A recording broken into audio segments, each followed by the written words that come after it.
اعوذ باللہ من الشیطان الرجیم بسم اللہ الرحمن الرحیم۔ السلام علیکم ورحمۃ اللہ وبرکاتہ۔ دا ڈریم آف اسلام میں آج اپنے وقت کا قدیم ترین شہر بابل یا چاہے بابل، جو اپنی ترقی و تہذیب کی وجہ سے مشہور تھا، پھر ایک وقت ایسا بھی آیا کہ یہ شہر اپنے جادوئی اثرات، شرک اور بے حیائی کی وجہ سے کئی تنزل اور تغیر کا شکار رہا، اور کئی ایسے واقعات بھی ہوئے جس کی وجہ سے یہ شہر ہمیشہ تاریخ کے اوراق پر موجود رہا ہے۔ بلا شبہ بابل دنیا کا قدیم ترین شہر ہے۔ اس کی تہذیبیں بذات خود اپنے اندر نہ جانے کتنے راز سموئے ہوئے ہیں۔ کہاں واقع ہے یہ شہر اور اس کے اثرات کیا آج بھی موجود ہیں، اور یہاں کون سی قومیں آباد تھیں؟ آج اس شہر پر اسرار کو کور کرتے ہیں، مگر آگے بڑھنے سے پہلے میں آپ سے لائک، سبسکرائب اور شیئر کی متمنی ہوں۔ شکریہ جناب۔ آج شہر بابل کی کچھ تاریخ کا تذکرہ کریں گے اور بتائیں گے کہ کن وجوہات کی بنا پر اس شہر کو چاہے بابل کہا جاتا ہے۔ دنیا کے قدیم آثار قدیمہ میں چاہے بابل بھی شامل ہے۔ اس کنویں کا ذکر قرآن پاک کے علاوہ بائبل مقدس میں بھی ضرور آیا ہے۔ اب جب کہ بابل شہر ہی نہیں رہا تو اس کنویں کے وجود کا سوال پیدا نہیں ہوتا۔ بابل ہے کہاں؟ بابل کا کنواں کس نوعیت و حیت کا تھا؟ چاہے بابل کے بارے میں سب سے زیادہ سوالات ہاروت و ماروت کے حوالے سے کیے جاتے ہیں کہ وہ کون تھے۔ دراصل بابلین یا بابل شہر دریائے فرات کے کنارے آباد تھا، اور اس پورے علاقے کو بابل ہی کہتے تھے۔ اپنے وقت میں یہ شہر تہذیب و تمدن کا اعلیٰ مرکز تھا، اور بابل کی تہذیب کا عالمی تاریخ میں اس کا انتہائی اونچا مقام تھا۔ ان لوگوں کا رہن سہن، طرز زندگی دوسروں کے لیے اعلیٰ مثال کا نمونہ تھا۔ بخت نصر کا عہد بھی اسی تہذیب کے انتہائی عروج کا دور تھا۔ پھر ایسا کیا ہوا کہ یہاں کی تہذیب کو زوال آنا شروع ہوا، اور اس علاقے نے، اس زمین نے، اس خطے نے تہذیب و تمدن کے عروج کے ساتھ ساتھ تنزلی کا بھی وقت دکھا۔ جو موجودہ جغرافیائی میپس ہیں، ان کے لحاظ سے اب یہ شہر عراق میں واقع ہے، لیکن کھنڈرات کی شکل میں۔ کبھی یہ شہر میلوں کے وسعتوں پر پھیلا ہوا تھا۔ مورخین کے مطابق بابل کے گرد 55 میل لمبی فصیل تعمیر کی گئی تھی۔ انہوں نے اسے عجائب عالم میں شامل کیا گیا۔ کارڈیا اور کلائدیا اس کے پرانے نام ہیں۔ شہر بابل موجودہ بغداد سے تقریباً 60 میل دور جنوب میں دریائے فرات کے کنارے آباد تھا۔ اس کے کھنڈروں کے قریب ہی آج ایک شہر آباد ہے، حلہ۔ اس کے کھنڈروں میں، شہروں میں کے آثار میں پانی اور پانی کے نلکوں کے اثرات، نشانات بھی دکھتے ہیں۔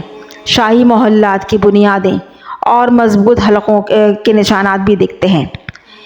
اپنی تہذیب و تمدن کا منہ بولتا ثبوت ہیں یہ سب۔ شہر بابل کے مشہور عمارات میں قصر سمیراز، بخت نصر کا محل، برج نمرود، معلق باغ جو کئی طبقات پر مشتمل تھا، ایک عالیشان رصد گاہ، اور لالوس کا مقبرہ۔ شہر کی طویل و عریض یک طرفہ آرگنائزڈ فصیل اور برج بابل شامل ہیں۔ برج بابل کے بارے میں مورخین کا کہنا اور لکھنا ہے کہ اس میں 7 رنگ کے طبقے تھے، اور ان کا تعلق 7 اجرام سماوی سے تھا۔ یعنی پہلا طبقہ سیاہ رنگ کا شمار کیا جاتا تھا، یہ سیارہ زحل سے منسوب تھا۔ انہوں نے 7 طبقات کو 7 سیاروں سے منسوب کر کے رکھا ہوا تھا۔ دوسرا طبقہ سفید رنگ یعنی سیارہ زہرہ سے منسوب تھا۔ تیسرا طبقہ نارنجی رنگ کا تھا جو کہ مشتری سیارے سے منسوب تھا۔ چوتھا طبقہ نیلے رنگ کا تھا جو کہ عطارد سے منسوب تھا۔ پانچواں قرمزئی رنگ کا تھا جو کہ مریخ سے تعلق رکھتا تھا۔ چھٹا طبقہ نقرئی رنگ کا تھا جو کہ چاند سے منسوب تھا، اور ساتواں طبقہ طلائی یعنی گولڈ کلر کا تھا جو کہ سورج سے منسوب رکھتا تھا۔ بابل کے لوگ معبودان بابل کی پرستش کیا کرتے تھے، یعنی شرک کیا کرتے تھے، اپنے ہاتھوں سے بت بنا کے ان کی بت پرستی کیا کرتے تھے۔ ان کے عقیدے کے مطابق ان کے معبود آسمان کی فضاؤں میں رہتے ہیں، اور وہ لوگ اپنی قسمت ان سے وابستہ کیے ہوئے تھے، اس لیے وہ علم نجوم اور ستاروں کے علم میں بہت ماہر تھے۔ ان کے بت قدوں میں ستاروں کی پرستش کی جاتی تھی۔ آج یہ سب تماشا عبرت بنے کھنڈروں کی صورت میں دنیا کے سامنے عجائبات کی شکل میں محو تماشا بن کر رہ گئے ہیں۔ ان ہولناک اور مسٹیریس کھنڈرات کو عجیب و حیت اور ہولناکی کی کیفیت پنہاں ہے۔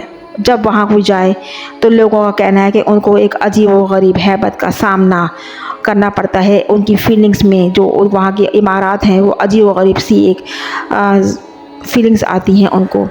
بابل شہر بغداد سے حلہ کو جانے والی سڑک سے 40 میل دور واقع ہے۔ آگے جا کر یہ سڑک ایک چھوٹی سی نہر کو کاٹتی ہے اور وہیں سے بابل کی حدود شروع ہو جاتی ہے۔ خیال کیا جاتا ہے کہ اس شہر کی فصیل 8 میل کی دوری پر ایک چھوٹا سا عجائب خانہ بھی یا میوزیم بھی ہے۔ اس کے قریب ایک ریسٹ ہاؤس بھی ہے اور اس شہر کے برباد ہونے کی بہت سے وجوہات محرکات بھی تھیں، اور جس کے جو اثرات ہیں وہ ان محلات، ان عمارات، ان کھنڈرات سے بہت ساری چیزیں برآمد ہوئیں، جن سے جو پتہ چلا کہ ان کی تنزلی کی وجہ کیا تھی۔ مگر سب سے بڑھ کر اور قابل نفرت اور مقام عبرت جو ان کی وجہ بنی، تاریخ گواہ و شاہد ہے کہ وہ شرک اور جادوئی اثرات اور بے حیائی کا وہ بہتا ہوا سیلاب تھا جو اپنے وقت کے تہذیب کو جائے عبرت بنا کر رونما ہو گیا۔ بت پرستی، جادو، کھلے عام بے حیائی اس شہر کے باشندوں کی رگ و خون میں سرایت کر چکے تھے۔ رفتہ رفتہ انہوں نے پہلے سب سے بت قدوں کی پرستش شروع کی، شرک شروع کیا۔ اس کے بعد انہوں نے سیاروں سے جڑ کر اپنے علم کو سیاروں، ستاروں سے اور غیب کے علم سے جوڑ دیا۔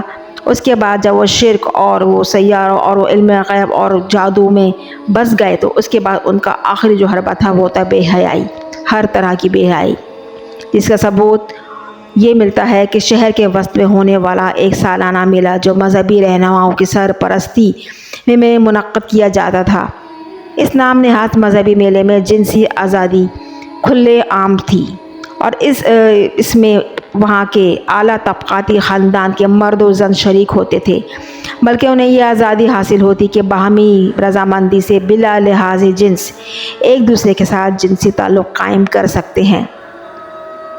خود بخت نصر کی پوتی بھی اس نام نہاد سالانہ مذہبی میلے میں آ کر اپنی دوشیزگی گنوا بیٹھی تھی، اگرچہ کہ بخت نصر اس مکروہ و غلاظت سے بھرے مذہبی تقریب سے ناخوش تھا، مگر وہ اپنے مذہبی رہنماؤں کے آگے بے بس تھا۔ اگر ہم شہر بابل کی بے حیائی، ہمجنس پرستی اور دیگر غلیظ معاشرتی برائیوں کا احاطہ کریں تو اس کے لیے ایک مزید ویڈیو درکار ہوگی۔ البتہ معلومات کے لیے اتنا عرض ہے کہ شہر کے مرکزی چوک کے قریب ایک بازار حسن قائم تھا، جہاں طوائفیں برہنہ ہو کر شب و روز جسم فروشی کے مکروہ گورکھ دھندے کو کھلے عام بحال رکھی ہوئی تھیں، اور شہر سے آنے والے مسافر ہوں یا مہمان ہوں یا وہاں کے رہائشی ہوں، ان کے لیے دعوت گناہ عام دیا کرتی تھیں، اور وہاں جو دوسرے شہروں سے آیا کرتے تھے مسافر، ان کے لیے وہیں قریب ایک ریسٹ ہاؤس قائم یا مسافر خانہ قائم کر دیا گیا تھا کہ جہاں وہ آرام بھی کرتے اور اپنے شوق بھی پورے کرتے۔ جبکہ اس بازار حسن کے ساتھ ایسے کئی حمام بھی اس شہر کے وسط میں قائم کیے گئے تھے کہ جہاں رقص و سرور کی مخلوط محفلوں کا انعقاد کیا جاتا تھا، بلکہ وہاں مرد و زن کو غسل و تیراکی کی کھلے عام اجازتی بلا کسی تفریق کے، مرد و زن میں کوئی تفریق نہیں ہوتی تھی، اور یقیناً یہی وہ وجوہات و محرکات اس شہر بے مثال میں وجوہات بنی اس کی بربادی کا۔ جب جادو، شرک اور انسانی تقدس کی پامالی اپنی حد سے آگے گزر گئی تو فرشتوں کی ایک جماعت نے خالق حقیقی عرض کائنات سے اس شہر کی بربادی کی درخواست کی اور کہا کہ ہم اس خلیفہ وقت کے مقابلے میں کہیں زیادہ بہتر ہیں، ہم سے انسانوں سے اچھے تو ہم فرشتے ہیں۔ جن کے جواب میں اللہ تبارک تعالیٰ نے ارشاد فرمایا کہ اگرچہ تمہارے اندر نفس کے حص نہیں ہے جو کہ فطرت انسانی کا ایک لازمی جز ہے، اور اسی نفس کی بنیاد انسان اور فرشتے میں فرق روا رکھے ہوئے ہے، اس لیے تم یہ دعویٰ کر رہے ہو۔ الغرض فرشتوں کی جماعت میں سے سب سے مقرب اور عبادت گزار 2 فرشتوں کو اجازت دی گئی ان کے بےحد اصرار پر کہ ہمیں زمین پر بھیجا جائے، ہم بھی اپنے آپ کو آزماتے ہیں، اور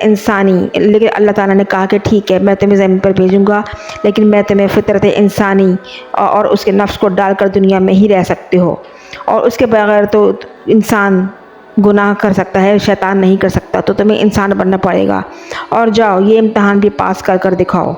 چنانچہ فرشتوں کی جماعت میں سے مقرب اور جید اور اعلیٰ مقام پر فائز 2 فرشتے ہاروت اور ماروت کو انسانی وضع قطع کی شکل میں زمین پر انسانی فطرت ڈال کر، یعنی نفس ڈال کر ان کو زمین پر بھیج دیا گیا۔